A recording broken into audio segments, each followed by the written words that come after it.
자, 이번에는 7장 지역사회 보장 계획과 지역사회 보장 협의체 보도록 하겠습니다. 자, 일단 지역사회 보장 계획부터 보도록 하겠습니다. 자, 지역사회 보장 계획은요, 지금 현재는 사회보장급여의 이용 제공 및 수급권자 발굴에 관한 법률, 얘가 2014년 12월 30일에 제정이 된 법이거든요.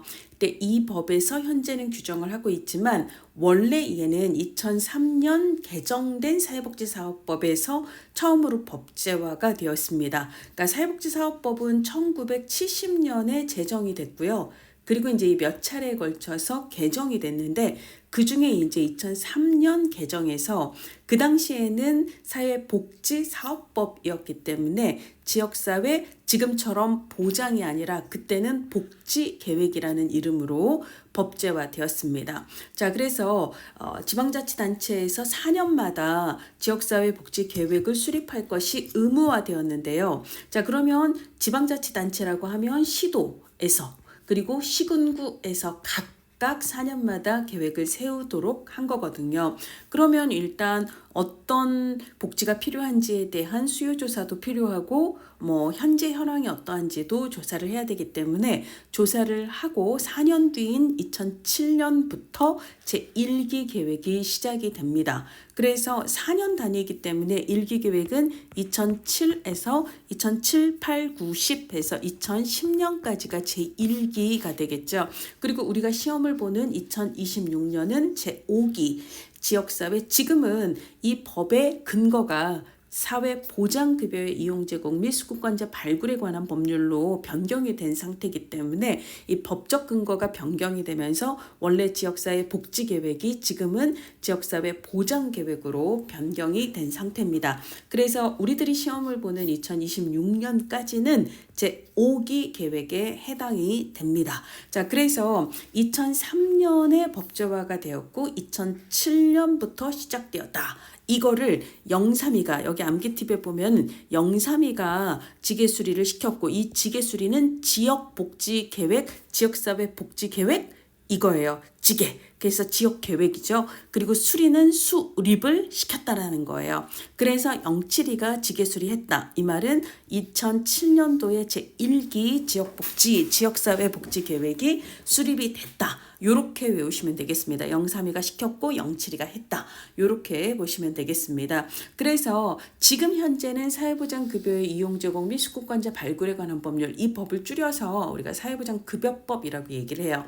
지금부터는 사회보장급여법이라고 얘기를 할게요. 자, 여기서는 지자체가 4년마다예요. 그 지자체가 시도, 시군구라고 얘기를 했고 각각 4년마다 지역사회 보장계획을 수립을 해야 되는 거죠. 그리고 이게 4년 단위 계획도 있고 국기법, 국민기초생활보장법에서는 기초생활보장계획을 3년마다 수립하도록 되어 있고요. 기타 이제 나머지 중앙정부 단위에서 수립되는 계획들은 대부분 5년마다 수립을 해요. 그러니까 이제 어떤 거는 3년마다, 어떤 거는 4년마다, 어떤 거는 5년마다 이런 식으로 이제 법마다 계획을 세워서 그러니까 시행을 하도록 규정을 하고 있는데 그러면 기본으로 여기에 연차별 법에 따라서 어떤 건 연차별이라고 쓰고 어떤 건 연도별이라고 쓰는데 크게 상관없습니다. 근데 기본 디폴트라고 생각을 하시면 되겠습니다. 그래서 굉장히 많이 시험이 나왔어요. 4년마다 그리고 연차별 계획을 기본으로 세웁니다. 자, 이거는 지자체 단위에서 세우는 시군구 그리고 시도 계획이고요. 사회보장에 관한 기본계획이라고 하면 이거는 법적 근거가 사회보장급여법이 아니라 사회보장기본법, 사회보장기본법, 기본법이라고 얘는 1995년에 제정이 됐어요. 근데 얘도 2012년에 개정을 하면서 이제 전부 개정을 하면서 그때 보건복지부 장관이 보건복지부 장관이 5년마다입니다. 보통 이제 중앙정부 단위의 계획은 국기법에서처럼 기초생활보장계획은 3년마다 수립해라 이 정도를 빼고는 대부분 다 5년마다로 규정을 하고 있거든요. 그래서 이거는 장관이 전국 단위예요. 지금 우리가 시군구, 시도와 같이 지역 사회보장계획의 경우에는 얘는 이제 4년마다가 되지만 그래서 이제 앞에 지역 사회보장이라고 써 있잖아요. 근데 지역자가 없이 그냥 사회보장 기본계획 혹은 사회보장에 관한 기본계획이라고 나와 있으면 이거는 전국 단위로 보건복지부 장관이 5년마다 세우는 거구나 라고 생각을 하셔야 됩니다. 그럼 이제 위에서 보건복지부 장관이 세우는 전국 단위 계획과 그 다음에 시도계획 그리고 시군구 계획은 당연히 서로 연계가 되어야 되겠죠. 이 당연한 얘기도 한 3번 정도 나왔습니다. 자, 그러면 지역사회보장계획은 변경할 수 있을까요? 없을까요? 있습니다. 자, 법에서는 어떻게 얘기를 하고 있냐면 우리 어차피 법제론 공부를 할 거니까요. 자, 어떤 경우냐면 첫 번째는 사회보장 환경의 변화. 예를 들자면 계획을 세울 때에는 코로나라는 특수한 상황이 벌어질 거라고 생각을 못했는데 근데 그런 상황이 되었어요. 환경의 변화, 사회보장 환경이 예측하지 못했던 어떤 변화가 있을 때는 그거에 맞춰서 변경할 수 있습니다. 그 다음에 두 번째, 사회보장에 관한 기본 계획하고 연계가 되어야 되잖아요. 그래서 예를 들자면 사회보장 기본 계획에 변경이 있을 때 사회보장에 관한 기본계획에 변경이 있을 때 이거에 연계되기 위해서 변경을 할 수도 있을 겁니다. 자, 이렇게 이제 지역사회보장계획을 수립하는 거 그리고 이제 기본으로 우리 계획을 수립하려면 어떻게 해야 돼요? 당연히 조사를 먼저 해야 되겠죠. 그래서 언제 할지 어떻게 할지에 대한 사항은 대통령령 이거를 우리는 시행령이라고 보통 얘기를 하죠. 대통령령으로 정합니다. 보건복지부령 아니고 대통령령입니다. 자, 그래서 뭐 어떤 변화가 있었는지 읽어보시고요. 수립의 원칙도 여러분들 읽어보시면 다 알 수 있는 내용입니다. 넘어가도록 하겠습니다. 자, 지역사회보장계획의 수립 절차인데요. 제가 옆에 암기 팁 써놨어요. 조사한 후에 수심을 보고 제출하는 거예요. 조사 후 기본으로 우리가 계획을 수립하려면 당연히 조사를 하고 조사에 기초해서 계획을 수립해야죠. 그러니까 이건 너무 당연한 거예요. 그렇죠? 자, 조사 후 그 다음에 이제 수립하고 난 다음에 그게 중요하죠. 심의하고 보고를 거치고 의회 보고를 거치고 그러고 이제 제출을 하는 거거든요. 자, 그래서 조사한 후 수립을 하고 심의를 거쳐서 보고를 한 후 제출한다. 그래서 수심보고 제출이에요. 수심보고 제출 이렇게 외웁시다. 자, 시군구 그리고 시도 각각 계획을 4년마다 세우라고 얘기했고요. 계획을 세우기 전에는 기본적으로 조사를 해야 합니다. 그러니까 4년마다 계획을 세우기 위해서 4년마다 기본 조사를 하겠지만 필요한 추가 조사가 있으면 당연히 수시로 실수할 수가 있을 겁니다. 자, 그래서 어떤 욕구가 있는지 그리고 어떤 자원이 있는지를 조사를 하게 되는 거고요. 그리고 이제 시군구 계획은 시장, 군수, 구청장이 그 다음에 시도 계획은 시도지사가 수립을 하게 됩니다. 그래서 이제 추진 비전과 목표를 수립하고 그 목표 달성을 위한 세부 계획을 수립을 하고 그것과 관련된 행정 그리고 재정 계획을 수립하는 절차로 수립을 하게 되죠. 그럼 이제 기본으로 시장, 군수, 구청장 혹은 시도지사는 기본으로 계획안이죠.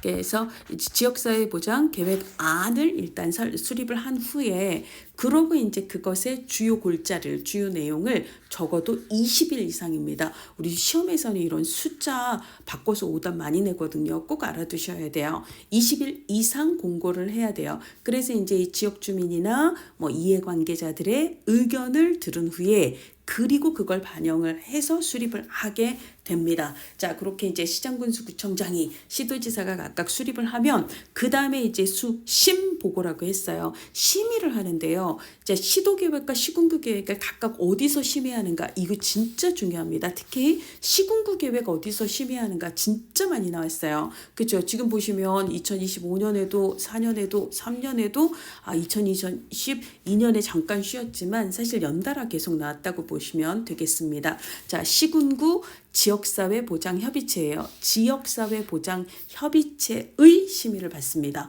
자, 근데 이제 시도에는 지역사회보장협의체라는 게 없습니다. 시도에는 사회보장위원회, 이게 이제 옛날에는 사회복지위원회였는데요. 이것도 법적 근거가 사회복지사업법에서 지금은 이제 사회보장급여법으로 그 법적 근거로 옮기면서 기존에 이제 복지위원회라는 말이 보장위원회로 바뀌었어요. 그래서 시도 같은 경우는 지역사회 보장협의체가 아니라 시도 사회보장 위원회에서 심의를 하는 거고요. 시군구는 지역사회보장협의체에서 심의를 한다라는 걸 알아두세요. 그리고 이제 각각 의회에 보고를 합니다. 그러니까 시군구 계획은 시군구 의회에, 시도 계획은 시도 의회에 보고를 합니다. 자, 이쪽보다는 이쪽이 훨씬 더 시험에 많이 나온 거 보이시죠? 그러니까 시군구 쪽을 여러분들이 꼭 잘 알아두셔야 돼요. 그리고 이제 시, 군, 구에서는 시도로 보내는 거예요. 그러니까 시도지사에게 제출을 하는 거고요. 시도 계획은 보건복지부 장관에게 제출을 하게 됩니다. 자, 그리고 이제 보건복지부 장관은 다시 또 이것을 사회보장, 이게 이제 사회보장위원회라고, 요건 법제론에서 다시 한번 얘기를 하겠지만, 시도에 있는 시도사회보장위원회가 아니라 국무총리 소속의 사회보장위원회에 이제 제출을 하는 뭐 이런 흐름으로 쭉 연결이 되게 됩니다. 자, 그 다음에 이제 시장군수구청장은 확정된 지역사회 보장 계획을 시행연도의 전월 9월 30일까지 그 연차별 시행계획을 시행연도의 전년도 11월 30일까지 각각 시도지사에게 제출을 해야 한다라는 거 알아두시기 바랍니다. 자, 일단 기본계획은 9월 30일까지, 그 다음에 연차별 계획은 2달 후까지 이렇게 되는 거죠. 자, 그 다음에 이제 시도지사가 시군구 계획을 검토를 하다 보니까 이거는 좀 조정이 필요한데 그럴 때는 조정을 권고할 수 있습니다. 마찬가지로 보건복지부 장관도 시도에서 올라온 계획들을 보고 이거는 좀 조정이 필요한데 그럴 때에도 조정을 권고할 수 있습니다. 자, 그렇게 해서 이제 올라가면 시행을 해야 되겠죠. 그럼 이제 보건복지부 장관은 시도 계획을 각 시도가 잘 시행을 했는지 평가할 수 있습니다. 자, 그 다음에 시도지사도 시군구에서 계획을 잘 수행을 했는지 평가할 수 있습니다. 그리고 그 평가 결과를 지원에 반영할 수 있습니다. 자, 그 내용 꼭 알아두셔야 되고요. 시험에서는 시도 계획보다 시군구 계획이 훨씬 더 중요해요. 그리고 이제 시도 계획은 사실 시군구가 제대로 지역사회 보장 계획을 잘 수행할 수 있도록 후방에서 지원하는 역할을 주로 하고 있기 때문에 실질적으로 훨씬 더 중요한 건 시군구 계획이 잘 시행되는 거다라고 보시면 되겠습니다. 그러면 이제 시군구 계획에는 어떤 내용들이 포함이 되어야 되는가 굉장히 많이 나왔어요.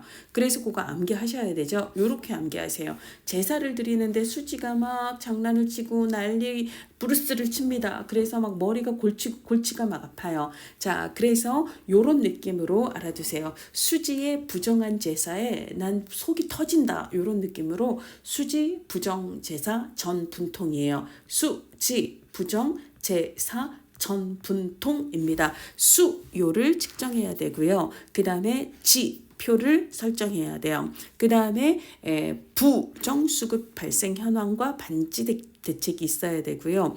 그 다음에 재원 규모와 조달 방안 있어야 되고요. 사각지대 어떻게 발굴할 것인지, 그 다음에 전달체계 어떻게 운영을 할 것인지, 분야별로 어떻게 추진하고 어떻게 연계할 것인지, 그 다음에 사회보장 관련된 통계 수집과 관리 어떻게 할 것인지 요 내용이 들어가야 되는데 이거를 쭉 풀어서 암기하기는 힘들기 때문에 수지, 부정제사, 전분통 이렇게 외우고 수요, 지표, 부정수급, 재원, 그 다음에 사각지대, 그 다음에 전달체계, 분야별 통계 이런 식으로 알아두시면 되겠습니다.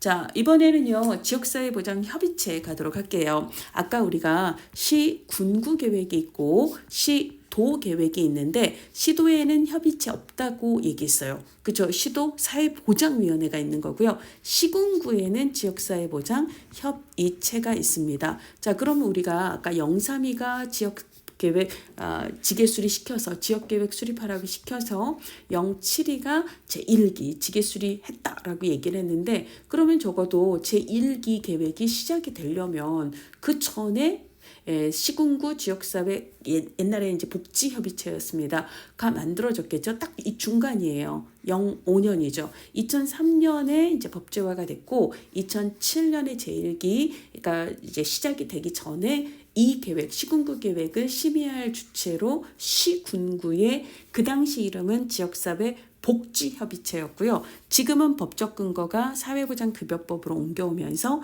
지역사회 보장협의체로 이름이 바뀌었습니다. 예전에는 복지협의체, 지금은 보장협의체. 언제 처음 생겼다?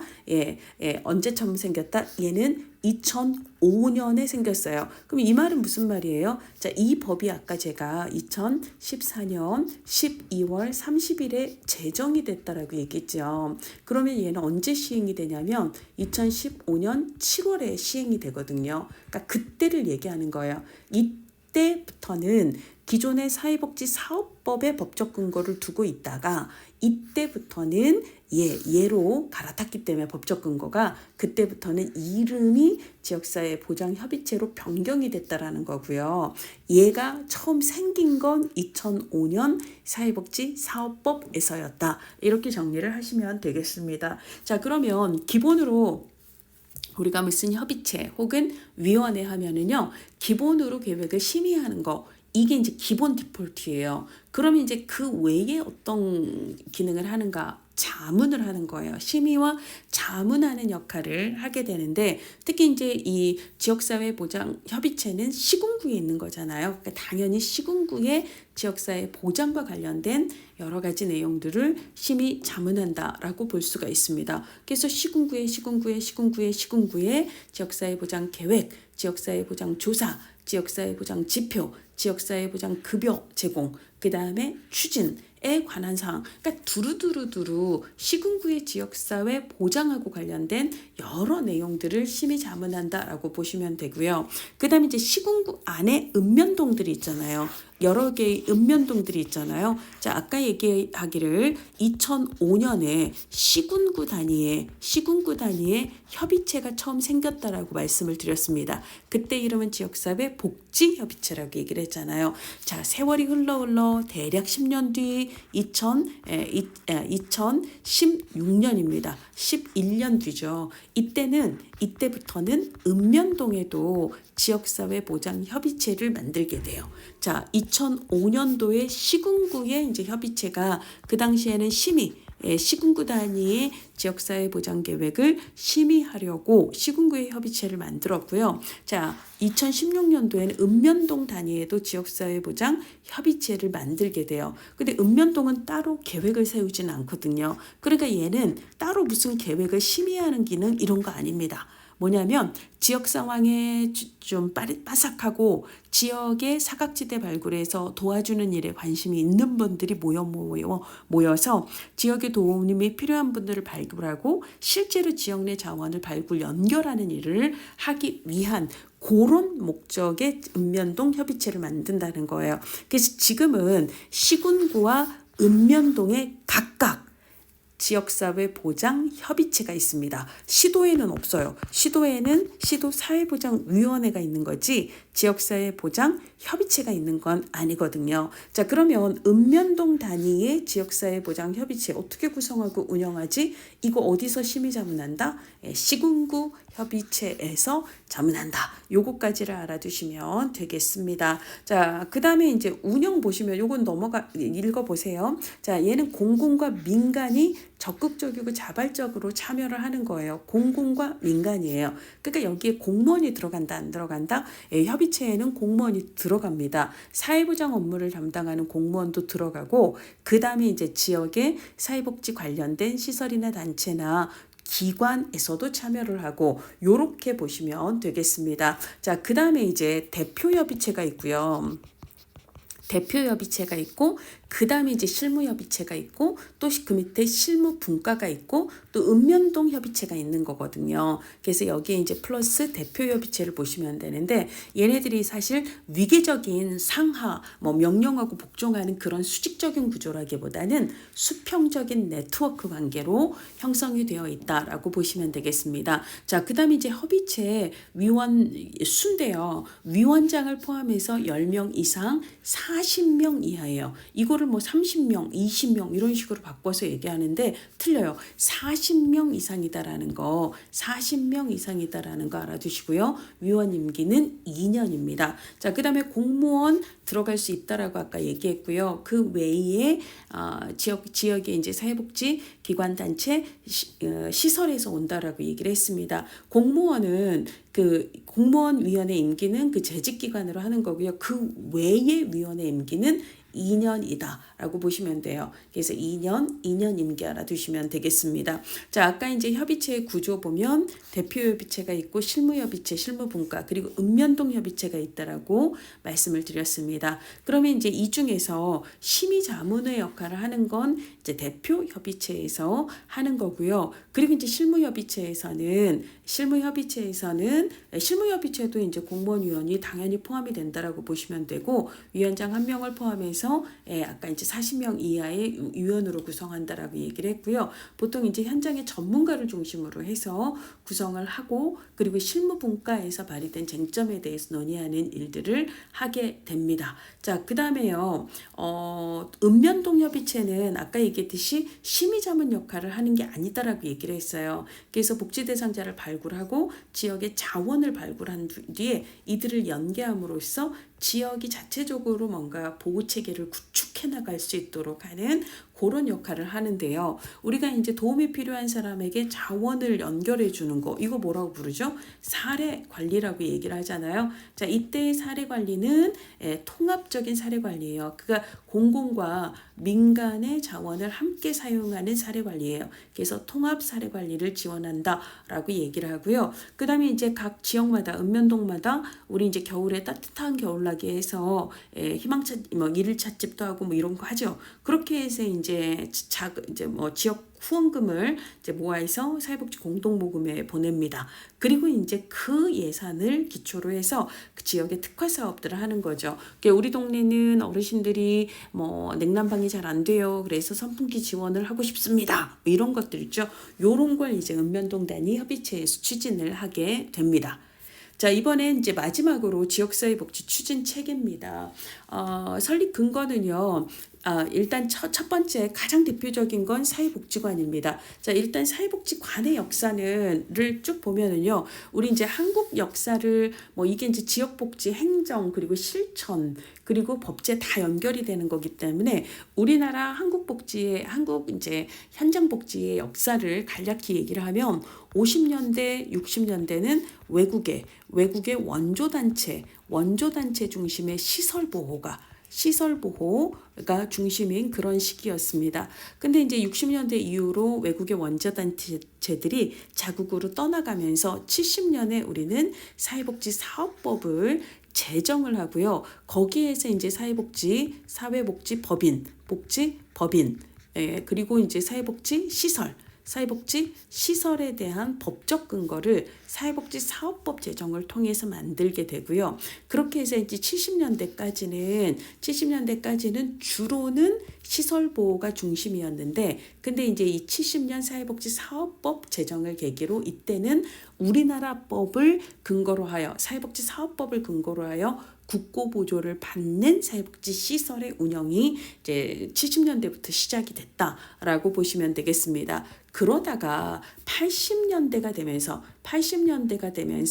지역사회보호, 그러니까 우리가 시설에 들어가서 복지 서비스를 받는 게 아니라 지역사회 중심의 복지, 혹은 나는 우리 집에 있으면서 복지 서비스를 이용해요. 제가 복지, 이게 이제 시작이 되고 확대가 되기 시작한 게 80년대부터라고 볼 수가 있습니다. 그래서 일단 그 맥락을 보시면은요, 1980년에 헌법에 국가의 사회복지 보장의 의무, 사회복지라는 말이 1980년 헌법에 처음으로 들어가요. 그래서 국가의 이제 사회복지 증진 노력의 의무가 들어가고요. 그래서 이제 그 다음 연도인 81년도에는 아동복지법, 노인복지법, 심신장애자복지법 3대법을 만들고, 그리고 이제 83년에 이때 제정이 됐던 사회복지사업법을 개정을 합니다. 83년 사회복지사업법 개정에서 처음으로 사회복지관,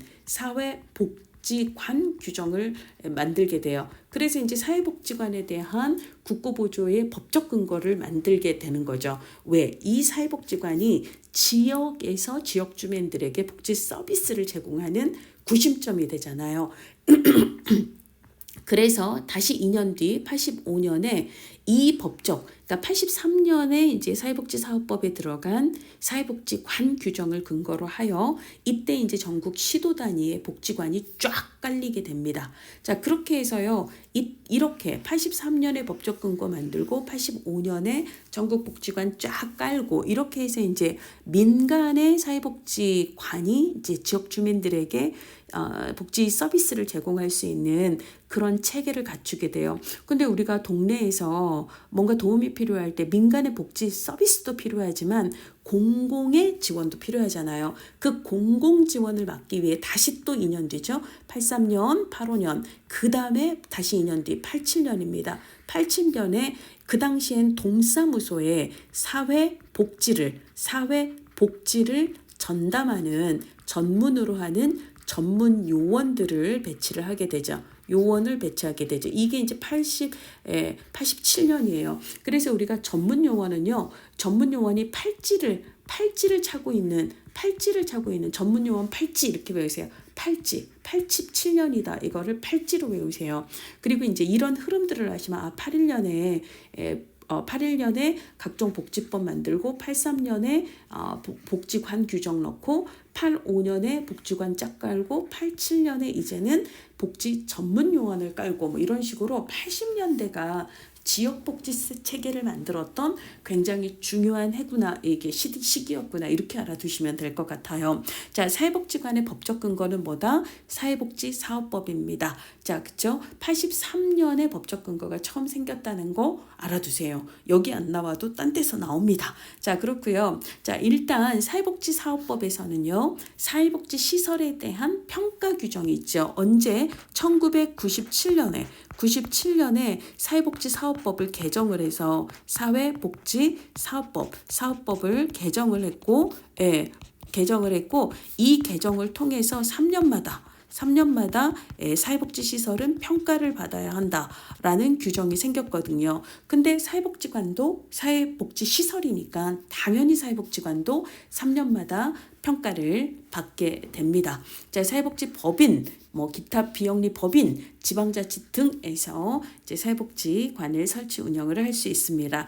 기본으로 사회복지관의 서비스 대상은 모든 주민이에요. 그렇지만 상대적으로 취약계층의 주민들에게 우선 서비스를 제공하도록 사회복지사업법에서는 규정을 하고 있습니다. 그래서 이제 이 우선 제공 대상인 취약계층에는 국기법에 따른 수급자나 차상위 계층, 그 다음에 장애인, 노인, 한부모 가족 혹은 다문화 가족, 그 다음에 직업이나 취업 발전이 필요한 분, 그 다음에 유아, 아동, 청소년 등이 되는 거고요. 요거를 또 물어보는 문제가 이렇게 나왔었습니다. 자, 그 다음에 이제 기능 보시면은요, 뒤에서 또 나옵니다. 자, 2012년도에 사회복지사업법을 개정을 하면서 그전에는 이제 사회복지관 5대 사업으로 분류를 했었는데요. 이때부터는 3대 기능으로 재편을 하게 됩니다.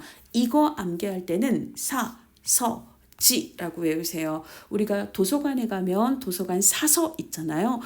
너 도서관 사서지? 너 사서지? 사서지라고 외우세요. 사서지예요. 사서지. 그래서 사례관리, 서비스 제공, 지역조직화 요렇게 세 개가 바로 나와야 됩니다. 자, 그 다음에 이제 운영위원회를 두도록 하고 있습니다. 운영위원회는요. 사회복지사업법에서 모든 사회복지시설에는 운영위원회를 두어야 한다. 둘 수 있다가 아니라 두어야 해요.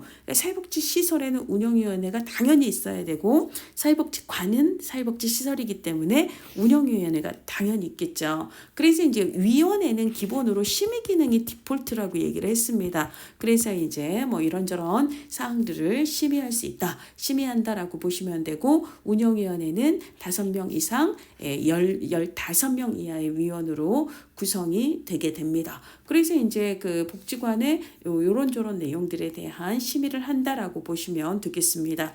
자, 그 다음에 복지관이 이제 1983년 법적 근거를 가지고 그걸 근거로 해서 전국 시도의 복지관, 종합복지관이 쫙 깔렸다라고 얘기를 했잖아요. 그러고 이제 1992년에 전국 144개 복지관 부설기관으로 재가복지봉사센터가 일제히 문을 열게 됩니다. 자, 그래서 여기서 이제 다양한 재가복지 서비스를 제공을 하고 있어요.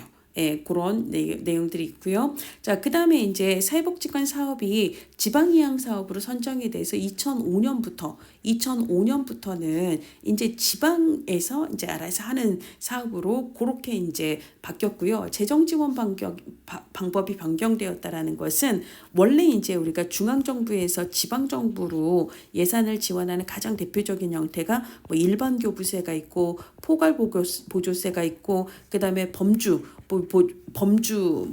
보조세가 교부세가 있고 뭐 이렇게 되는데요.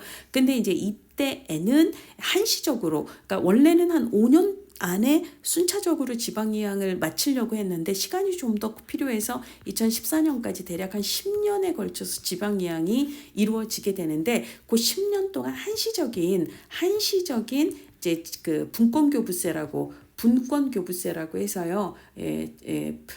그죠. 분권교부세라고 해서 그러니까 특별한 형태의 재정 지원 방법을 운영을 하게 되었습니다. 그래서 이제 그 다음에 이제 일반적인 교부세로 바뀌었다 뭐 이런 얘기들을 지금 하고 있는 거고요. 자, 사회복지관은 지역사회 기반의 복지 서비스를 촉진시키는 굉장히 중요한 구심점이 되었습니다. 자, 그다음에 이제 운영 원칙이에요. 이게 이제 복지관 운영에 대한 이제 보건복지부 지침에서 이렇게 운영 원칙을 얘기하고 있습니다. 그래서 지역 특성에 맞아야 되고요. 지역 주민 욕구와 문제에 대응해야 되고 주민의 참여를 유도해야 되고요. 전문 인력이 사업을 수행해야 되고요. 효과성을 극대화할 수 있어야 되고요. 자율성의 원칙에 따라서 운영을 해야 되고요. 공공과 민간 서로 연계해서 보다 더 체계적이고 효율적으로 운영을 할 수 있어야 되고 지역 내 복지 자원을 최대한 동원할 수 있어야 되고요. 정치, 영리, 종교에서 중립성을 유지할 수 있어야 합니다. 당연히 운영이 투명해야 되는 거죠. 그래서 그런 운영 원칙을 얘기하고 있고요. 자, 이번에는 이제 3대 기능이 중요합니다. 아까 도서관 사서지라고 외우라고 했어요. 사례관리, 서비스 제공, 지역 조직화 이렇게 알아두시고요. 자, 그 다음에 이 3대 기능에 대한 법적 근거도 당연히 사회복지사업법입니다. 제34조 5 사회복지관의 설치 등에서 사회복지관은 지역복지 증진을 위해서 서비스 제공, 사례관리, 그 다음에 주민 조직화를 이렇게 표현하고 있어요. 복지자원관리, 주민교육, 조직화 얘네들이 다 포함이 되는 게 이게 이제 지역 조직화거든요. 지역 조직화 요렇게 이제 얘기를 하고 있습니다. 자, 그러면 이제 사례 관리에 해당하는 거는요. 자, 사례 관리를 너무 열심히 해서 사례 관리자 볼이 너무 발개연이라고 외워주세요. 자, 그래서 사례 발굴을 해야 되고요. 그 사례에 개입을 해야 합니다. 근데 이제 사례 관리에서 개입의 핵심은 뭐예요? 우리 실천론에서 얘기했듯이 그분에게 필요한 서비스를 연계하는 거거든요. 그래서 연계입니다. 사례 발굴, 사례 개입, 서비스 연계해서 발개연 이렇게 알아두시고요. 자, 그 다음에 이제 서비스 제공. 우리 중국집에 갔는데 중국집 가면 그 튀김만두 서비스로 많이 주시잖아요. 그 서비스 제공 생각하세요. 근데 그 만두가 가지를 듬뿍 넣어 만든 교자만두라고 생각하세요. 가지를 듬뿍 넣어 만든 교자만두를 중국집 아저씨가 서비스로 줬네. 서비스 제공 이렇게 외우세요. 그래서 교자 이렇게 알아두시기 바랍니다. 가족 기능 강화, 지역사회 보호, 그다음에 이제 교육문화, 자활지원 등 기타 이렇게 되는 거고요. 이제 가족 쪽은 뭐 대부분 가족, 그다음에 가정 이런 식으로 들어가서 특별히 어려울 게 없습니다. 근데 지역사회 보호가 조금 어려울 수 있어요. 그래서 제가 이거를 외우기 쉽게 놨는데요. 자, 요거 보, 경, 제, 일, 급, 일, 정이에요. 그러니까 보경이가 일정이 되게 많은데 그 중에서도 제일 급한 일정 이렇게 외우세요. 보경이가 제일 급한 일정. 그래서 보경 제1 급 일정. 요거는 이제 지역사회 보호 사업에 해당합니다. 그다음에 이제 교육문화에는 뭐 아동 청소년 교육, 교실, 여가문화, 그다음에 문화복지 뭐 이런 것들이 들어가고요. 자활 지원을 위해서는 직업기능훈련, 취업발전, 직업능력개발 이것도 당연히 여기에 해당하는 거 보면 딱 알 수 있습니다. 자, 그다음에 이제 우리 이제 지역조직화예요. 지에서 지역조직화는요. 자, 복주자예요. 복주자. 그래서 복주자로 외우세요. 지역조직의 복주자에서 복지네트워크 구축, 지방 주민조직화, 자원개발 및 관리가 있습니다. 자, 여기도 자가 있고 여기도 자가 있는데요. 얘는 자활 지원을 하는 거고요. 얘는 자원을 개발하는 거예요. 자, 그래서 복지 네트워크 구축은 그 옆에 이제 날개 이쪽에 이제 암기팁을 써놨어요. 욕실이 서로 연계되어 있네요. 욕실 연계 이렇게 외우세요. 자, 그래서 욕구조사, 실습지도 그리고 지역사회 연계. 자, 여기서도 연계가 있었는데 사례관리에서의 연계는 서비스 연계고요. 얘는 지역사회 기관들끼리의 연계다라고 보시면 되겠습니다. 자, 그 다음에 주민조직화는요. 주민이에요. 주민. 자, 요거는 이제 주민조직화 사업에 들어가는 거고요. 그 다음에 자원은 자원봉사자, 인적 자원, 그 다음에 이제 물적 자원은 후원자가 되는 거죠. 그렇게 연결을 시키면 되겠습니다. 자, 그래서 그 위쪽 표에 사회복지관의 사업과 기능을 연결해서 기출 문제 나왔어요. 자, 경제적 이거 나오면 어떻게 해야 돼요? 보경제일 급 일정. 이게 이제 뭐냐면 아까 사서지에서 서비스 제공, 뭘 서비스로 줬죠? 가지가 듬뿍 들어간 교자만두라고 얘기를 했습니다. 자, 그리고 그 중에 이제 지역 사회 보호의 보경제일 해서 보경제일 요게 이제 들어간다라고 보시면 되겠습니다. 그렇죠? 그다음에 가족 기능은 당연히 여기에 해당하는 거겠죠. 그다음에 이제 독거 어르신들을 위해서 급식 도시락 배달하는 거 뭐예요? 급식이거든요. 그래서 이제 가지교자의 지역사회 보호 중에서 보경제일 급에서 급에 해당하는 거니까 지역사회 보호 사업 중 급식 지원, 급식 서비스 제공에 해당한다. 뭐 이렇게 보실 수 있습니다. 그다음에 이제 문화 나오면 교육 문화 여가 나오면 서비스 제공에서 교육 문화 쪽이 해당이 되는 거고 이런 식으로 여러분들이 연결을 해나가시면 되겠습니다. 자, 이번에는요 사회복지 공동모금회예요. 자, 우리나라에서 처음으로 이제 사회복지 공동모금 제도가 시행이 된 건 1998년입니다. 그럼 그 전에 1997년에 무슨 일이 있었냐면 사회복지 공동모금법, 모금법이 제정이 됐고요. 이 법을 기초로 해서 1998년에 공동모금회가 설립되고 그때부터 이제 공동모금 제도가 시행이 된 거예요. 그리고 1년 뒤인 1999년에 이 법에 회자가 하나 들어갑니다. 그래서 공동모금 회법으로 바뀐 게 99년입니다. 자, 그래서 현재의 법적 근거는 공동모금 회법이 되는 거고요. 얘는 사회복지법인입니다. 법정 기부금 단체라는 건 다 아실 겁니다. 그렇죠? 자, 그다음에 사회복지 공동모금의 유서 명칭을 딴 데서 쓰면 안 되는 거고요. 그다음에 이제 중앙회가 있고 17기 시도에 이제 그 시도지회가 있습니다. 그렇죠? 시도지회가 있다라는 얘기 하고 있습니다. 그다음에 이제 지역별 지회는 독립법인이 아니고 중앙회 소속 직원이에요. 그러니까 약간 상하관계라고 생각을 하시면 되겠습니다. 우리가 이제 앞에서 협의체 얘기를 할 때는 수평적 네트워크다라고 얘기를 했잖아요. 그렇죠? 그러니까 얘네들은 수평적인 구조이지만 지금 이제 사회복지 공동모금회의 경우에는 중앙회와 시도지회가 수평적인 게 아니라 수직적 요런 구조다라고 보시면 되겠습니다. 임원의 임기는 3년입니다. 이건 사회복지사업법에서 사회복지법인 임원의 임기는 이사 임기는 3년이거든요.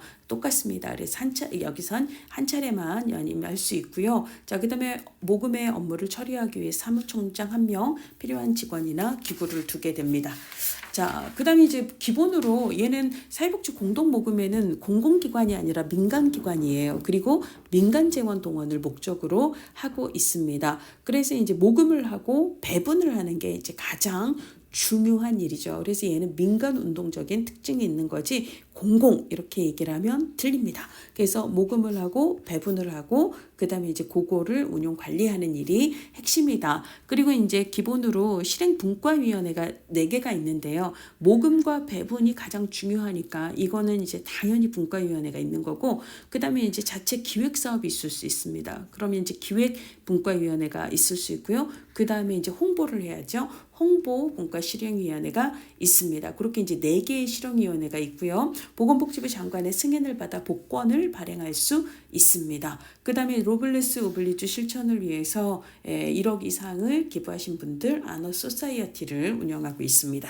자, 모금 및 배분 사업 보시면은요. 모금 사업은 연말 집중 모금도 있고 연중 모금도 있습니다. 기업 모금이 전체 모금에서 개인 후원보다 훨씬 더 차지하는 비중이 큽니다. 그래서 이제 법인 모금액이 개인 모금액보다 더 크고요. 자, 그다음에 뭐 특별 사업으로 예를 들자면 이벤트성 행사를 하고 그 행사에서 이제 모금을 하는 그런 내용들이 있습니다. 뭐 걷기 대회라든지 마라톤 대회라든지 이러면 이제 재원을 확보하는 그런 게 있을 수 있고요. 그다음 이제 배분 사업에서 가장 이제 대표적인 건 이제 개별 기관에서 나 우리 프로그램 좀 하게 모금 배분해줘 프로그램 사업이죠. 우리 뭐 페인트 칠 좀 하게 에어컨 교체 좀 하게 배분해줘 이런 것들은 기능 보관 사업이 될 겁니다. 그래서 이제 개별 사회복지기관이나 시설에서 공모사업 형태로 신청해서 배분받는 이런 신청 사업이 있고요. 그 다음에 이제 그 공동모금회 자체에서 기획을 해서 모금회에서 이제 주제를 정해서 배분하는 기획 사업이 있습니다. 그 다음에 이제 재난을 구호하고 긴급 구호하는 요럴 때 이제 긴급 지원 사업이 있고요. 그 다음에 후원자 혹은 기부자가 이 돈은 이 용도로 써달라라고 용도를 지정한 경우 그 지정 취지에 따라서 배분하는 지정 기탁 사업이 있습니다. 자, 이번에는요. 사회복지협의회로 가도록 하겠습니다. 사회복지협의회도 사회복지관처럼 사회복지사업법에 근거를 둔 법정단체예요. 그러니까 사회복지사업법에서 법에 근거한 법정단체입니다. 자, 사회복지협의회도 앞서 이제 공동모금회처럼 얘도 사회복지법인입니다. 자, 얘는 사회복지시설 및 기관 중심의 지역사회복지 증진을 위한 법적 단체예요. 그러니까 우리가 주로는 민간 중심이죠. 우리 앞에서 지역사회 보장협의체를 얘기를 했는데 여기서 얘는 민간과 공공이 같이 하는 거거든요. 그러니까 얘는 민과 관 공동이에요. 민간협력기구라고 볼 수가 있습니다. 그렇죠? 그래서 공무원도 사회보장 업무를 담당하는 공무원도 협의체위원으로 들어간다라고 얘기를 했어요. 근데 사회복지 그리고 얘는 법적 근거가 사회보장급여법이라고 얘기했고요. 사회복지협의회는 사회복지사업법에 근거를 두었고 얘는 주로 민간끼리의 연계 협력을 위한 기구다라고 볼 수가 있습니다. 그래서 사회복지 관련 기관 단체 간의 연계 협력 조정 업무가 가장 주요하고요. 그 외에 이제 소외계층을 발굴하고 민간 자원과 연계 협력을 하는 업무, 조사 연구, 정책건의 업무, 그다음에 교육 훈련, 그다음에 자료 수집과 간행물 발간 등의 업무를 수행을 합니다. 자, 그다음에 기본으로 이제 얘는 한국 사회복지협의회가 있고 시도협의회가 있고요. 시군구협의회가 있어요. 원래 시군구협의회가 2024년까지는요. 얘네들은 그냥 두어야 하는 거고 얘는 둘 수 있다였거든요. 둘 수 있다. 그러니까 안 둬도 상관없었어요. 근데 얘가 2025년 1월 1일부터는 이것도 의무가 됩니다. 그래서 둘 수 있다가 아니라 둬야 돼요. 둔다로 바꿨거든요. 그래서 2025년부터는 모든 시군구에 협의회를 두고 있다라고 보시면 되겠습니다. 자, 그렇고요. 그다음에 그래서 지금은 시도 시군구 모두의 의무 설치예요. 근데 이제 예전에 시험 문제 나왔을 때는 그때는 둘 수 있다 맞다로 규정이 됐기 때문에 시군구는 의무가 아니었어요. 근데 지금은 의무가 맞다 이렇게 보시면 되겠습니다. 자, 그리고 광역, 지역 단위 사회복지협의회는 다 독립적인 아까 사회복지법인이다라고 얘기했고요. 자, 그리고 한국사회복지협의회는 2009년에 그 당시 이제 기획재정부에서 공공기관으로 지정이 되었습니다. 그래서 한국사회복지협의회는 공공기관의 지위를 갖고 있다. 이렇게 보시면 되겠습니다. 자, 이번에는 자원봉사센터로 가도록 할게요. 자원봉사센터의 법적 근거는 자원봉사활동기본법입니다. 얘는 보건복지부 소관이 아니고요. 얘는 행안부 소관이에요. 행정안전부 소관, 안전부 소관이고요. 얘는 2005년에 제정이 됩니다. 제정된 법이에요. 따라서 기본으로 추진체계의 가장 상위에는 행안부가 있습니다. 그래서 자원봉사와 관련된 기본계획의 수립은요, 보통 이제 그 법의 법적 근거, 그러니까 소관부처의 그러니까 장관이 기본계획을 수립하게 되어 있는데 2003년도 시험 문제에서는 이 기본계획을 보건복지부 장관이 수립하는 것처럼 기술을 하고 있어요. 그러면 그거는 틀리는 거죠.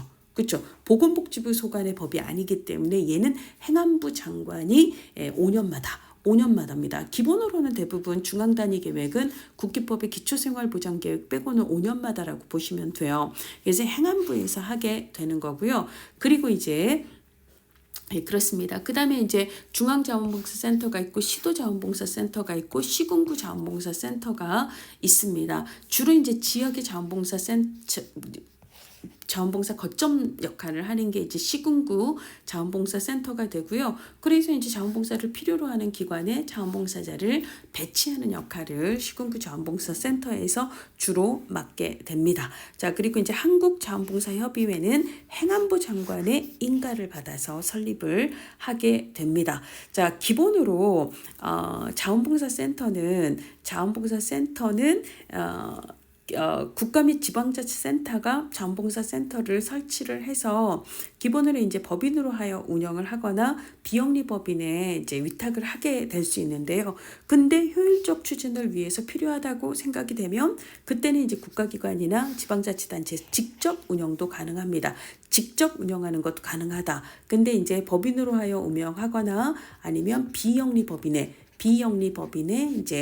에서 이제 운영을 하도록 위탁을 하거나 이게 이제 기본인데 근데 효율적 추진을 위해서 필요하다면 국가기관에서도 지방자치단체에서도 운영할 수 있다라고 보시면 되겠습니다. 아까 이제 자원봉사자가 필요한 곳에 배치하는 일이 이제 가장 기본적인 일이고요. 그 외에 이런 일들을 하고 있다라고 보시면 되겠습니다. 자, 그 다음에 이제 자활사업과 지역자활센터인데요. 우리 시험에서 일단 자활이라는 단어가 나오면 무조건 국기법을 떠올리세요.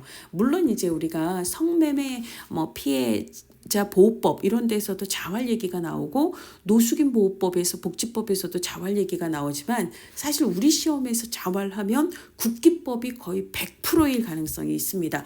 자활은 국기법은 보건복지부 소관이거든요. 보건복지부 소관입니다.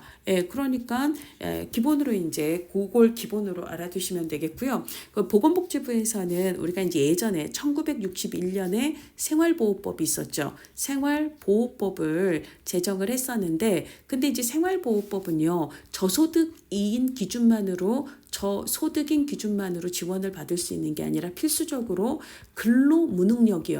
근로능력자가 아니어야만 보호를 받는 구조였어요. 근데 이제 1999년 우리 99 땡땡 국기법 이렇게 외웁시다. 99년에 제정이 되고 땡땡년에 시행이 된 국민기초생활보장법 국기법은요. 자, 이제는 소득 기준만 보겠다. 이제는 근로무능력자든 근로능력자든 상관없어요. 근로능력이 있어도 기본으로 생계급여를 받을 수 있는 국기법의 혜택을 받을 수 있는 게 국기법이 기존의 생활보호법하고 다른 가장 특징적인 거죠. 근데 이제 근로능력이 있어도 생계지원을 받을 수는 있는데 뭘 참여를 조건으로 자활사업 참여를 조건으로, 그래서 우리가 조건부 수급이라고 얘기를 하게 되죠. 그래서 이제 근로능력이 있는 저소득층이 국기법의 혜택을 받으면서 이들이 자활할 수 있도록 다양한 지원을 하는 것이 이제 자활사업의 기본 목적이고, 당연히 국기법이 시행은 언제 되었다? 2000년이에요. 2000년 10월부터 시행이 됐는데 이때부터 본격 이루어지게 됩니다. 근데 이제 기본으로 우리가 이제 수급권자, 국기법의 수급자뿐만 아니라 기본으로 차상위 계층, 그러니까 국기법의 수급자는 아니지만 국기법의 급여 유형들 중에서도 자활 지원과 관련된 자활 급여는 얘는 차상위 계층도 받을 수 있다라고 별도 규정을 하고 있거든요. 자, 그래서 자활 사업 혹은 지역 자활센터의 지원 대상에는 수급자뿐만 아니라 차상위 계층도 항상 포함이 됩니다. 그래서 이들의 자활을 위해서 직업 지원 훈련이라든지 뭐 창업 지원이라든지 뭐 자산 형성 지원도 포함이 됩니다. 이런 모든 지원들이 이제 자활 사업에 포함이 된다라고 볼 수가 있고요. 자활 사업에는 기본으로 근로 능력이 있는 분들은 자활 사업을 사업 참여를 조건으로 해서 생계급여를 받기 때문에 필참이에요. 자활 사업에 꼭 참여를 해야 되거든요. 그러니까 조건부 수급자, 근로 능력이 있으면서 생계급여를 받는 조건부 수급자는 자활 사업에 꼭 참여를 해야 되기 때문에 이분들부터 우선 자리를 주고요. 자활 사업에 배치를 하고 그 외에 남는 자리들은 다른 그 수급자들도 본인들이 원하면 참여할 수 있습니다. 당연히 차상위 계층도 자활급여의 대상이 되기 때문에 원하면 참여할 수 있다라고 보시면 되겠습니다. 자, 수급자의 자활을 체계적으로 지원하기 위해서 시군구청장은 수급자 가구별 자활 지원 계획을 수립하고 이에 맞추어서 급여를 실시하여야 합니다. 자활 근로사업에는 뭐 근로유지형, 이제 보건복지부에서 시행하는 자활 근로사업에는 근로 능력을 그래도 떨어뜨리지 않고 유지할 수 있는 정도, 보통 이제 근로 능력이 좀 상대적으로 약한 분들이 되겠죠. 그 외에 사회 서비스 일자리, 돌봄이라든지 간병, 그 다음에 이제 인턴으로 취업을 해서 그 취업한 사업장에 지원을 해주고 가급적이면 인턴 기간이 끝난 다음에 취업으로 연결이 될 수 있도록 하는 거, 그 다음에 이제 시장 진입형 등으로 구분을 할 수가 있습니다. 그리고 이제 자활사업 활성화를 위해서 민관 협력 체계인 자활기관 협의체가 운영이 되고 있습니다. 자, 국기법에서는 지역자활센터를 규정을 하고 있어요. 자, 시도에는 광역자활센터가 있고요. 그 다음에 시군구에 두는 게 이제 지역자활센터가 됩니다. 자, 그래서 기본으로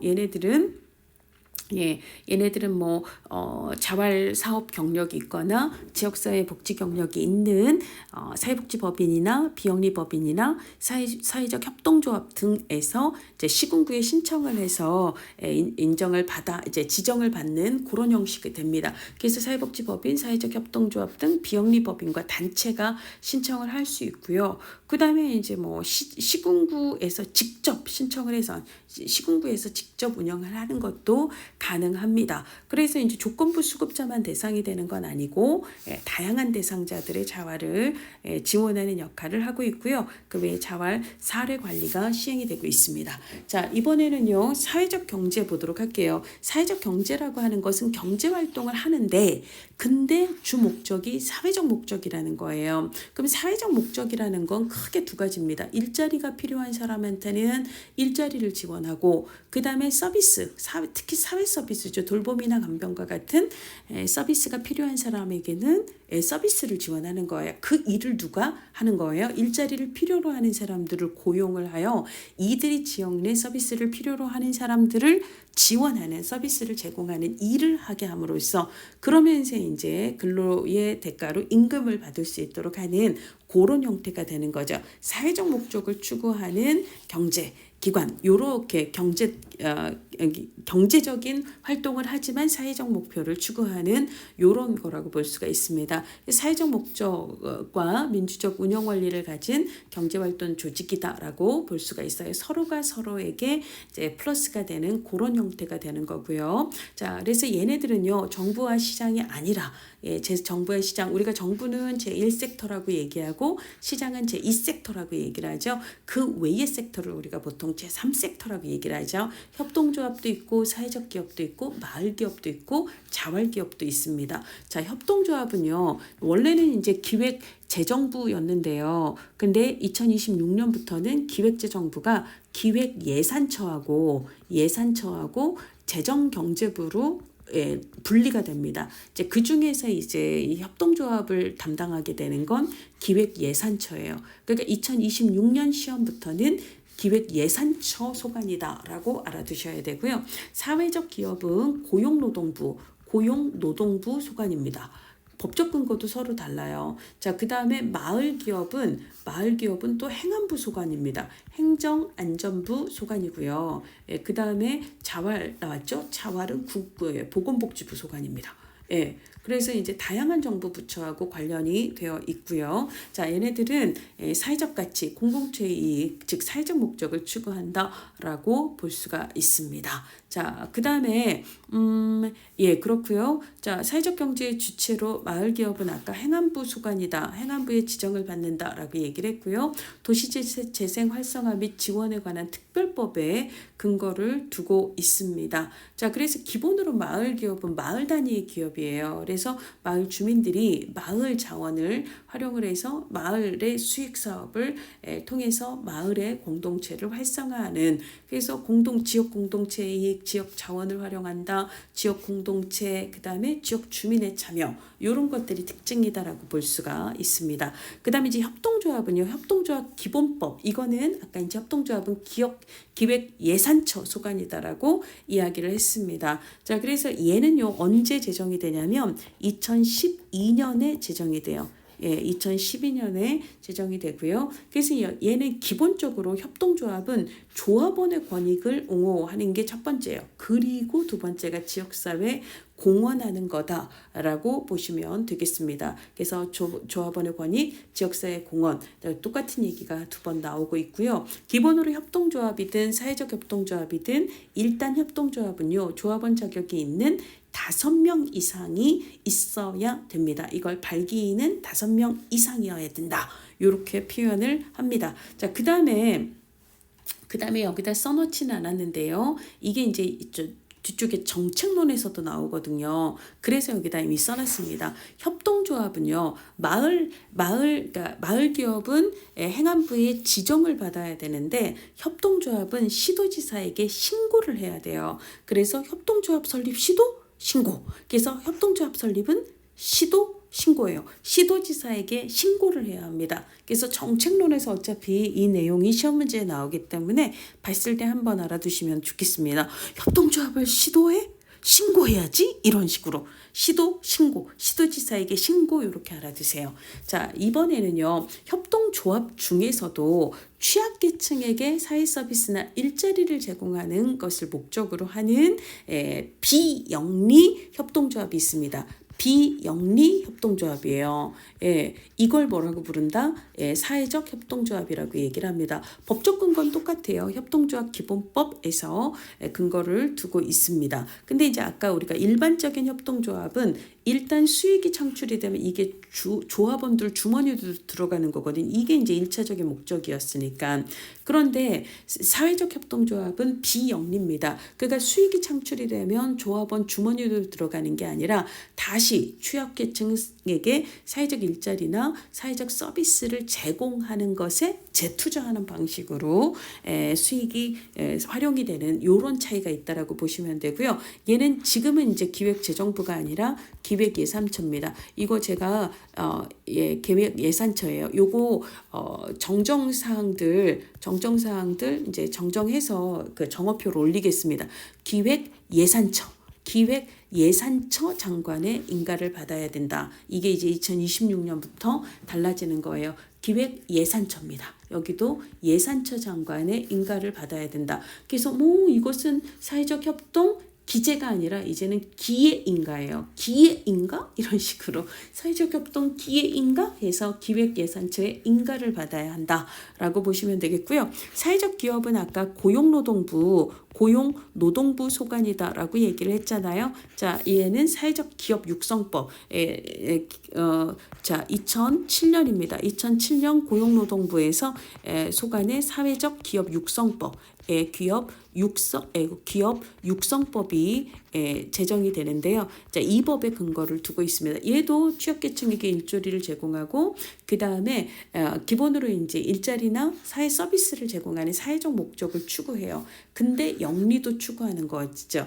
그래서 기본으로 얘는요, 영리와 비영리의 딱 중간 지점에 있습니다. 이 사회적 협동조합은 비영리거든요. 근데 사회적 기업은요, 영리도 추구하면서 비영리도 추구하는 중간 지점이다라고 보시면 되고요. 자, 그 다음에 사회적 기업 육성법에 따라 고용노동부의 인증을 받아야 됩니다. 그래서 너랑 나랑 사귀고 인증 이렇게 외우세요. 사귀고 인증이에요. 사회적 기업은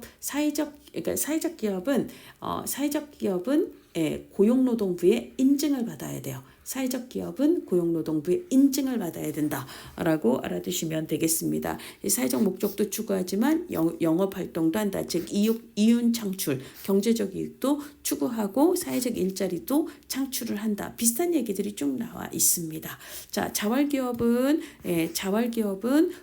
기본으로 이제 보건복지부 소관이고 그 다음에 이제 저소득층, 그러니까 수급자뿐만 아니라 차상이자 포함이다라고 얘기를 했고요. 같이 협력해서 공동사업자의 형태로 이제 탈빈곤을 도모합니다. 자, 그리고 조합 또는 부가가치 세법상의 사업자가로 합니다. 자활기업은. 자, 그 외에 이제 지역사회 추진기관으로 드림스타트는 아동복지법의 법적 근거를 둔 취약계층 혹은 빈곤가정 아동에 대한 통합 사례관리를 담당을 하고 있어요. 그래서 드림스타트의 가장 이제 그 중앙 추진기구는 아동권리보장원 공공영역입니다. 그리고 이제 시군구에서 기본으로 이제 드림스타트 전담기구들을 설치해서 활동을 하고 있습니다. 2007년부터 우리나라는 희망스타트라는 이름으로 드림스타트 사업을 시작을 했습니다. 자, 그 다음에 희망복지지원단은 2012년도부터 시작이 됐는데요. 얘도 통합사례관리를 목적으로 합니다. 우리가 이제 통합사례관리라고도 하고 통합서비스라고도 얘기하는데 사실 같은 말이라고 보셔도 돼요. 자, 그래서 지역 주민을 위한 통합서비스 체계, 즉 통합사례관리를 위해서 어디에 시군구에 언제부터 2012년부터 설치한 게 희망복지지원단이고요. 그 다음에 지역아동센터는 아동복지법상의 아동복지시설이고요. 지역사회 아동에게 이제 기본으로 여러 가지 돌봄 서비스라든지 보호교육, 건전한 놀이와 오락, 그 다음에 이제 지역사회의 연계 등을 제공하는 종합적인 아동복지 서비스를 제공하는 시설입니다. 아동복지 시설이고요. 건강가정지원센터는 얘는 이제 아까 지역아동센터는 아동복지법에서 규정하고 있고요. 건강가정지원센터는 2004년에 제정된 건강가정기본법이 있습니다. 건강가정기본법. 있고요. 이 법에 근거해서 이제 설립이 되는 게 이제 건강가정지원센터예요. 그래서 지역주민 맞춤형으로 지역 가족 지원 서비스를 제공을 하고요. 시도 시군구에 설치를 합니다. 등등등 푸드뱅크, 푸드마켓 등등등을 이제 얘기를 하고 있고요. 자, 그 다음에 이제 지역사회 복지 운동입니다. 지역사회 복지 운동도 지역 복지론뿐만 아니라 사회복지 정책론에서도 중복해서 시험 문제가 나옵니다. 자, 얘는 기본 성격이요. 목적을 가진 거죠. 당연히 운동은 목적을 가지고 있습니다. 어떤 목적? 지역사회 문제 해결이라고 하는 목적이고요. 다양한 지역 주민들이 참여하는 활동이 됩니다. 목적이 있다, 의도가 있다, 계획적이고 조직적인 활동이다 라고 볼 수가 있고요. 운동에는 다양한 이념이 사용될 수 있습니다. 특히 이제 1990년대 이후에 활성화되고 있고요. 그 다음에 이제 국기법이 시행된 이후 그때 이제 자활 후견기관이 설치 운영이 되어서 자활운동이 공적 전달 체계에 편입이 됐는데 지금은 이제 자활 후견기관이라고 하지 않고 지역 자활센터라고 이야기를 하죠. 자, 그 다음에 이제 주체는 굉장히 다양한 사람들이 주체가 될 수 있습니다. 굉장히 다양한 주민, 그래서 이제 서비스 이용자, 그 다음에 서비스 이용자, 그리고 사회복지 전문가, 주민, 활동가 등 굉장히 다양한 사람들이 참여할 수 있다라는 거고요. 그 다음에 이제 개인의 성장과 변화보다 부담은 지역 공동체의 성장과 구조적인 변화에 우선적인 초점을 두고 있다라는 거. 자, 그래서 뭐 지역사회의 부당한 권력 구조의 변화라든지 혹은 주민의 삶이라든지 지역 문제 해결이라든지 공동체의 변화라든지 요런 데 초점을 둔다라는 이야기고요. 그래서 이제 다양한 운동에 대해서 뭐 권리 운동이라든지 정책 제안이라든지 그다음에 이제 뭐 등등등 뭐 여러 가지 예시들이 시험 문제에 나왔습니다. 쭉 읽어보시면 되겠고요. 그 외에 이제 나머지 내용들인데요. 이거는 어차피 이제 우리가 뒤쪽 법제론에서 할 얘기라서 뭐 거기서 보시면 되겠습니다. 한번 읽어보시면 될 것 같아요. 자, 이상으로 지역복지 강의를 마치도록 하겠습니다.